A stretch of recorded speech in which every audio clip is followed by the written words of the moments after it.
Hello, today we have some news from the Museum of Cultural History in Oslo.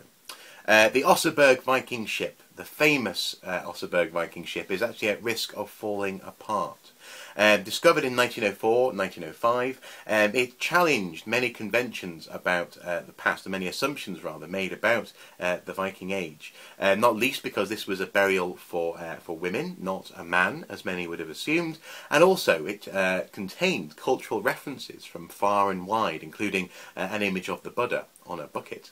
However, it is now at risk of falling apart. This is because actually of the techniques which were used to preserve the wood when it was first uncovered.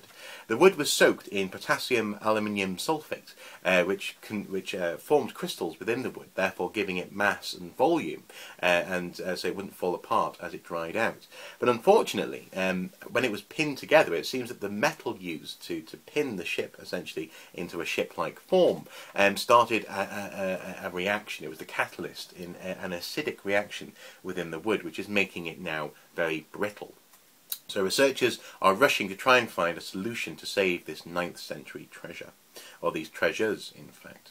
Now the eventual outcome of the research, or the stated ideal outcome, would be to develop artificial wood. They say our aim is to develop artificial wood, and therefore this research may actually have an impact on wooden archaeology around the whole world in fact. So not only am I hopeful that they'll actually manage to stabilise the Oseberg ship, but also that the techniques that they develop may be very exciting. I'm very excited to hear about them. So if you would like to read more about this story, all you need to do is go to the link just below. Just to warn you, it's not written in the best English in the world. I presume that the journalist is writing in their second language, so just give it a bit of time. The sentence structure is slightly off, but having said that, I certainly couldn't do a better job in Norwegian.